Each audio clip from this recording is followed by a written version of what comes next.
If you really want to leave, then go now before I regret ever loving you."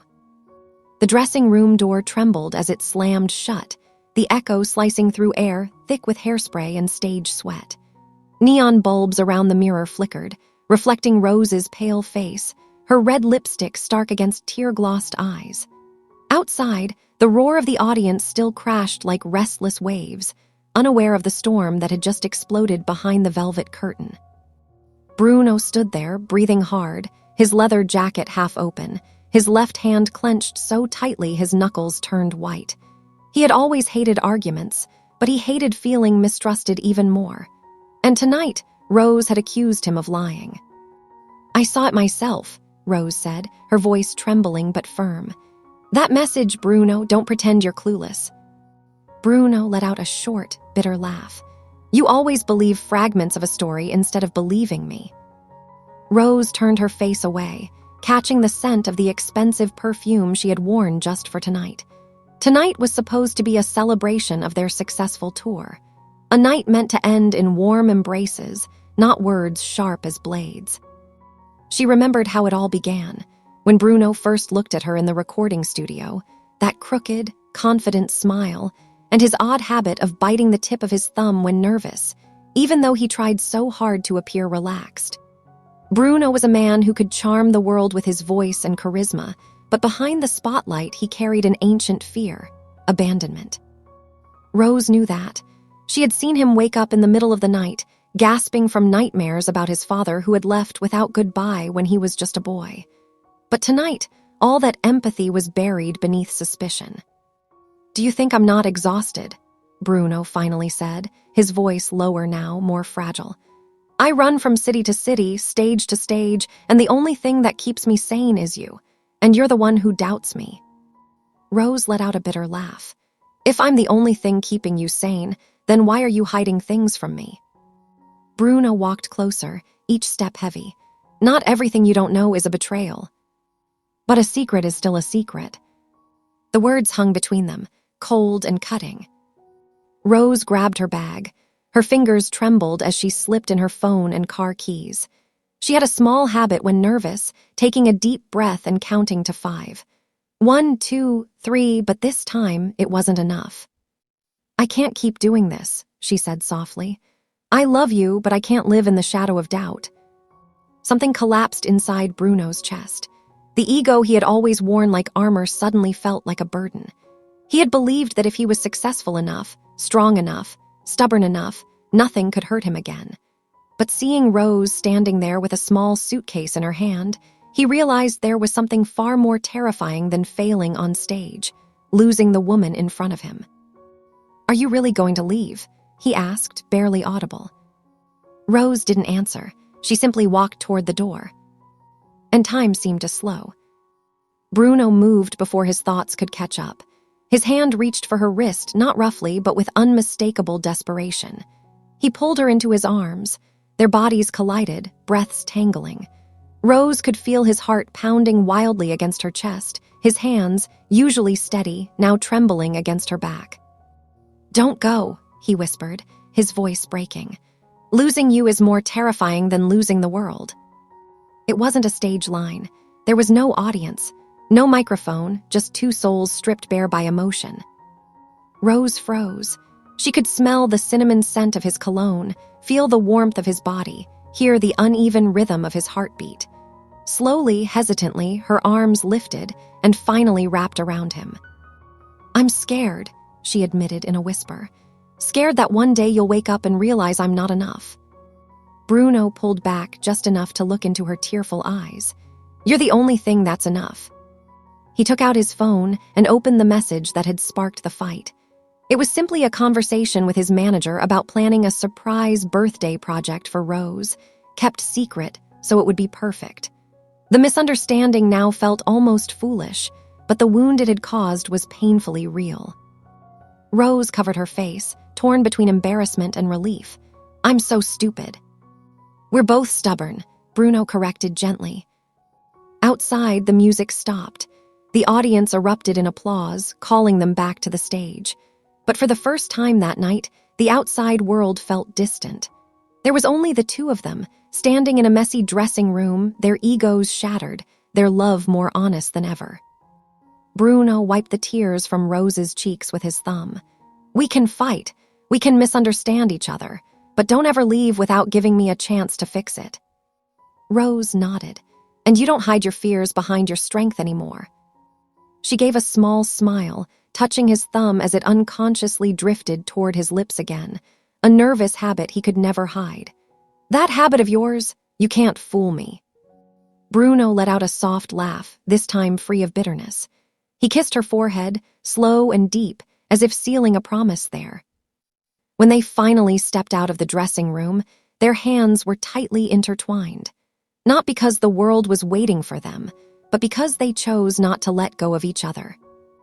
Behind the same curtain where ego had once screamed and nearly destroyed everything, now stood two people who had learned that love isn't about who is right. It's about who is brave enough to lower their pride first. And that night, the hug that shattered their egos became stronger than any stage they had ever stood on. The first crack in their fragile peace came 3 nights later, under a sky split open by camera flashes. "Smile," Bruno muttered through his teeth as they stepped onto the red carpet, his hand firm around Rose's waist. "Whatever happens, just smile." Rose's lips curved obediently, but her fingers dug into his back. The air smelled of perfume, hot lights, and ambition. Reporters shouted their names like hunters calling prey. Somewhere in the chaos, a voice cut sharper than the rest. "Bruno, is it true you're collaborating with Arya Vale?" Rose's smile faltered for half a second. She recovered quickly, but Bruno felt it, the slight stiffening of her spine. Arya Vale. The name tasted like old poison. Bruno leaned toward the microphones, charms snapping into place like armor. "I collaborate with a lot of talented people." It was a careful answer, too careful.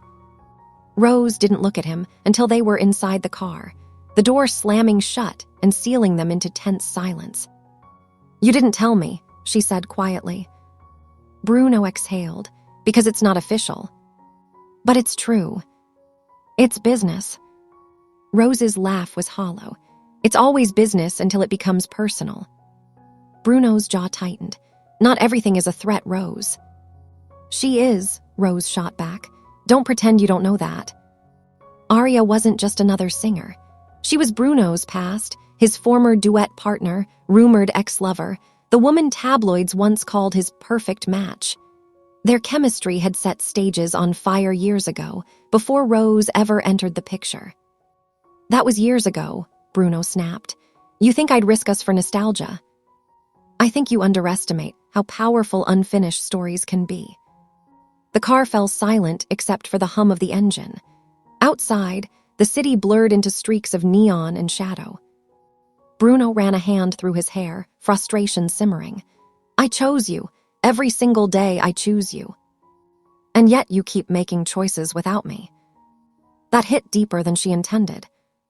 When they reached the hotel suite, the tension followed them inside like a third presence. Rose kicked off her heels and walked straight to the window, overlooking the glittering skyline. "You promised transparency," she said, her reflection faint in the glass. "After the last fight." Bruno loosened his tie. "I didn't hide it to hurt you." "Then why hide it at all?" He hesitated, and that hesitation said more than words. "Because the label wants drama," he admitted finally. "They want the old spark. They think controversy sells." Rose turned slowly. "And you agreed." "I agreed to a song, not a scandal." "But you knew what it would look like." He stepped closer. "I can't control what people imagine. You can control what you entertain." Silence thickened between them again. Bruno's voice dropped. "You think I enjoy this? You think I like seeing you doubt me every time my past walks into a room?" "I don't doubt you," Rose said, but her eyes betrayed her. "I doubt the world around you." "The world comes with me," he said sharply. "You knew that when you fell in love with me. And you knew I'm not built for circus games." Her words were steady, but her hands trembled at her sides. Bruno noticed. He always noticed. He softened slightly. "Rose." But she stepped back. No, don't fix this with a soft voice. The rawness in her tone made his chest ache. I need to know, she continued, swallowing hard. If they ask you to fake chemistry with her for publicity, will you? His silence lasted too long. Rose's breath hitched. Answer me. It's complicated, he said. Her eyes shimmered, not just with jealousy, but with betrayal. It's not complicated, she whispered. It's yes or no. You think I control everything, Bruno exploded. There are contracts, investments, hundreds of people whose jobs depend on these decisions. And what about me? She shouted back. Am I just another clause? He froze. The accusation wasn't loud, but it was lethal. Rose pressed a hand to her chest as if holding herself together. I left my own career trajectory for this tour. I followed you across continents. I defended you when rumors spread. I stood beside you when fans said I wasn't good enough. And now you're telling me I have to understand if you pretend to be in love with another woman for profit. The room felt smaller. I would never actually betray you, Bruno said hoarsely. But you're willing to blur the lines. It's acting. It's intimacy. It's performance. And sometimes performance becomes reality. Her voice cracked on the last word. Bruno felt something inside him twist, not anger, fear. You don't trust me at all, do you? He asked quietly. Rose closed her eyes. I trust your heart. I don't trust your ambition. That landed harder than any shout. He took a step back, as if physically struck. You think I'd sacrifice us for fame? I think you're terrified of losing relevance. The truth hung in the air, electric and dangerous. Because she wasn't entirely wrong. Bruno had clawed his way up from obscurity. He knew how quickly the world moved on, how easily applause faded. Arya represented a return to a formula that once guaranteed headlines. You don't understand the pressure, he said. Then make me understand, she pleaded. He looked at her, really looked at her. The woman who saw through him. The woman who had witnessed his panic attacks before major shows, who knew he hummed old lullabies to calm himself when anxiety crept in. I'm scared, he admitted at last. Scared that if I say no to the label too many times, they'll replace me with someone younger, someone easier. Rose's anger flickered into pain. You're Bruno. You're irreplaceable. Everyone is replaceable, he said flatly. I've seen it happen. Her shoulders softened. Then fight for us the way you fight for your career. He stared at her. You want me to turn down the collaboration? He asked. I want you to choose me publicly, the way you choose me privately. He walked toward her slowly. And if choosing you costs me everything. She swallowed. Then at least we lose together. The words echoed. Lose together. Bruno had spent his whole life trying not to lose. He reached for her, but she stepped aside this time, not rejecting him, just creating space. I can't compete with ghosts, she whispered, and I refuse to compete with your past. He watched her walk toward the bedroom. Rose, he called after her. She paused at the doorway, but didn't turn around. If I do this song, he said carefully, it will be the last compromise I ever make without you. She closed her eyes. That's not the reassurance you think it is. The door shut gently behind her. Bruno stood alone in the living room, city lights flickering across his face. He picked up his phone, staring at Arya's contact name. His thumb hovered over the screen, that nervous habit threatening to return. Instead, he called his manager. Cancel the duet, he said before he could change his mind. There was shouting on the other end, threats, financial consequences, lost sponsors. Bruno listened. Then he hung up. He walked to the bedroom slowly. Rose was sitting on the edge of the bed, staring at nothing. It's done, he said. She looked up, confused. What is? The song, the deal, the circus. Her eyes widened. Bruno. I'm done letting fear make decisions for me. She stood. You didn't have to. Yes, I did, he interrupted gently. Because if I keep choosing safety over us, one day you won't be here to argue with me. Emotion flooded her face. relief tangled with guilt. "They're going to be furious," she said. He shrugged faintly. "Let them." She stepped closer. "What if this damages your career?" He cupped her face in his hands. "Then I rebuild it, but I won't rebuild my life without you." Tears slipped down her cheeks again, but this time they weren't from fear. "I don't want to be the reason you lose everything," she whispered. "You're the reason I have anything." She let out a shaky laugh through tears. "You're dramatic." "I'm honest." For a long moment, they simply looked at each other. No stage, no audience, no contracts. Just two flawed people trying to choose love over pride. Rose leaned forward first this time, pressing her forehead against his. "We're both stubborn," she murmured. "And terrified," he added. "But still here." "Still here," he echoed. Outside, somewhere far below, the city roared on, indifferent, relentless. Inside the quiet room, however, something shifted. Not perfect, not resolved forever, but chosen. And for the first time since the red carpet lights had flashed like lightning across their doubts, Bruno and Rose held each other not as performers under pressure, but as partners who had just survived another war without losing the battle that mattered most. The scandal broke at 2:17 a.m. Rose was the first to see it. Her phone vibrated relentlessly against the glass nightstand, lighting up the dark hotel room in pulses of white. She blinked awake, disoriented, Bruno's arm heavy across her waist. Another vibration, and another. She slid carefully out of his hold and grabbed the phone. A headline screamed across her screen. Her stomach dropped so violently, she thought she might be sick. There it was, photos, grainy but unmistakable. Bruno entering a private studio, Arya stepping out minutes later. The timestamp glowed in the corner of each image like an accusation.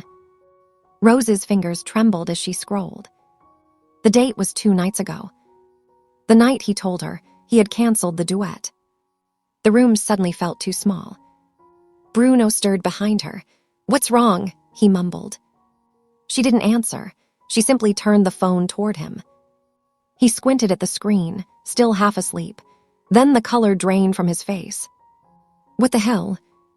"You tell me," Rose said, her voice terrifyingly calm. He sat up fully now, heart pounding. "I canceled the duet." "But you didn't cancel the meeting." "I didn't have a meeting," he snapped, defensive reflex kicking in. Rose held up the phone. "That's you, that's her. That's 11:42 p.m. His jaw tightened. "I went to the studio to clear my head, alone. And she just happened to show up. I didn't know she was coming." Her eyes flashed. "You expect me to believe that?" He ran a hand through his hair. "Yes, because it's the truth." Rose laughed softly, but there was no humor in it. "You canceled the duet, Bruno, and somehow 2 days later you're photographed sneaking into the same studio she's in." "I wasn't sneaking." "It looks like it." He grabbed his phone, scrolling rapidly. Messages flooded in from his manager, his label unknown numbers. "Call Emmy now." "What have you done?" "Damage control immediately." "This is a setup," he muttered. Rose's chest tightened. "A setup?" "Yes, they're punishing me for canceling." Her mind raced. It made sense. It also didn't. "And you didn't think to mention you went to the studio that night," she pressed. "It wasn't relevant." "It's always relevant when it involves her." His voice rose. "I didn't see her there." "But she saw you." The words hit hard. He stood from the bed, packing now. "I swear to you, I walked in, recorded a demo idea, and left. And she just magically appeared for photographers." "I don't know." Silence crashed between them. Rose looked at him, really looked at him. The panic in his eyes seemed real, the frustration, the disbelief. But so did the evidence. "Did you talk to her?" she asked quietly. He hesitated. Rose's breath caught. "Did you?" "For 2 minutes," he admitted. "She walked in while I was packing up. She said the label told her about the cancellation. She was angry. And you didn't think that was important enough to tell me." "I didn't want to upset you." You don't get to decide what upsets me." Her voice broke. Bruno stopped packing. It meant nothing. "Maybe to you," she whispered. He stepped closer. "Rose, did she touch you?" The question sliced through the air. He froze. "What? Did she touch you?" He exhaled sharply. "She grabbed my arm when I told her it was over. That's it." Rose closed her eyes. "She said I was making the biggest mistake of my career," he continued. "She said I'd regret choosing a distraction over destiny." Rose's eyes snapped open. "A distraction?" "I told her to stop." "But you didn't walk away immediately." "I did. After she insulted me. I didn't want to escalate it." Rose turned away, wrapping her arms around herself as if cold. "This is exactly what I was afraid of," she whispered. Bruno's frustration boiled over. "Afraid of what? That someone from my past would breathe in my direction." "Afraid that you still care what she thinks." "I don't." "Then why does her opinion still provoke you?" He had no immediate answer. And that silence was deafening. Rose felt tears burn her eyes again, but she refused to let them fall. "You're angry because she attacked your pride, not because she disrespected us." "That's not fair." "Isn't it?" He stepped closer, voice low and intense. "You think I'm still in love with her?" "I think unresolved tension doesn't just disappear." He grabbed her shoulders gently but firmly. "Look at me." She resisted for a second, then met his gaze. "There is nothing between us," he said. "Nothing." "Then why does this keep happening?" "Because they want it to." She pulled away. "That doesn't erase the damage." His phone rang again. His manager. He declined it. "They're going to spin this," he said. "They'll say I lied about canceling. They'll push the narrative." Rose laughed bitterly. "You did lie, you omitted." "That's not the same." "It feels the same." A heavy knock sounded at the suite door. Both of them froze. Another knock, louder. Bruno moved toward it cautiously, checking the peephole. His manager stood outside, face thunderous. He opened the door. "What were you thinking?" The manager stormed in without invitation. "Do you have any idea what this looks like?" "I canceled the duet," Bruno shot back. "And then you met her privately." "I didn't meet her privately." "Photos don't lie." Rose stepped into the living room, heart racing. The manager looked at her, then back at Bruno. "Sponsors are nervous. The label is furious. Arya's team is hinting at releasing footage." "Footage," Rose repeated. Bruno's blood ran cold. "What footage?" The manager's expression darkened. "Security cameras, inside the studio." Bruno's stomach twisted. "We were arguing." "That's not how they'll edit it." Rose felt the room tilt. "Edit." "They can cut it however they want," the manager said bluntly. "Make it look intimate, emotional, like unfinished business." Bruno's fists clenched. "That's blackmail." "It's leverage." Rose stared at Bruno. What exactly happened in that studio? He looked at her, desperate for her to believe him. "She tried to convince me to reconsider. She said we were electric. She said the world wanted us." "And what did you say?" Rose asked, barely breathing. "I said the world doesn't get to choose my life." Her eyes softened just slightly. The manager crossed his arms. "The label is offering a solution." Bruno stiffened. "I'm not reconsidering the duet." "Not that." Silence stretched. "They want you to publicly confirm the collaboration," the manager said slowly, "and frame this as a strategic buildup." Rose felt like she'd been slapped. "You canceled it," she said faintly. "I did," Bruno replied. "But now they want you to say it's happening." "To control the narrative," the manager insisted. "Otherwise this becomes a cheating scandal." The word hung in the air like smoke. "Cheating." Bruno looked at Rose. She looked pale. "So those are my options?" he asked coldly. "Lie publicly or let them destroy my reputation." "Welcome to the industry," the manager muttered. Rose's voice trembled. And where do I fit into this strategy? The manager hesitated. You'll need to stay low for a while. Bruno's head snapped toward him. Absolutely not. Public sympathy works better if there's ambiguity. Ambiguity about what? Bruno demanded. The manager didn't answer directly. Rose did. Ambiguity about whether I'm still in the picture. Bruno's chest tightened. That's not happening. The manager sighed. Think carefully, this could define your career. Bruno looked at Rose. Define your career. Or define your integrity. Rose swallowed hard. If you choose the narrative, she said softly, I won't stop you. His eyes widened. What? I won't be the reason you lose everything. Anger flared in him. Stop saying that like loving you is a liability. Right now it is, she whispered.